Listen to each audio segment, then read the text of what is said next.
তো আজকে আমরা চলে এসেছি একটা এমন স্কুলে, যে স্কুলের ছাত্ররা হেড স্যারকে পুড়িয়ে মেরে দিয়েছিল। অনেক বড় 3টে রুমের থেকে, আর এখানে তো দেখতেই পাচ্ছ তার ভরপুর ছিলে গেছে। এখন আমরা এই স্কুলটাতে প্রায় 12টা রুম পেলাম, আর উপরে ছাদে ওঠার মতো জায়গা আমরা খুঁজছি। ওই যে ওখানে ছাদে ওঠার জায়গাটা আছে, কিন্তু ওখানে দেওয়াল দেওয়া আছে। আমি চেষ্টা করবো উপরে উঠার। আর দেখতে পাচ্ছি এখন আমি যাবো ওই জায়গাগুলোতে উপরে উঠে উঠবো। চলে এসছি এখন উপরে আমি।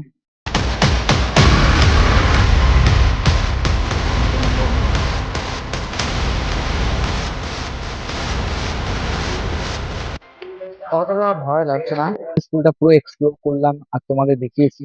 তো এমন আমরা অনেক রুম পেলাম যেগুলোতে মনে হলো যে স্যারকে পুরানো হয়েছে, কিন্তু আমরা বুঝতে পারলাম না। প্লিজ তোমরা কমেন্ট করবে। আর আমরা টোটাল এখানে রুম পেলাম 36টা। তো আজকের জন্য এতটাই।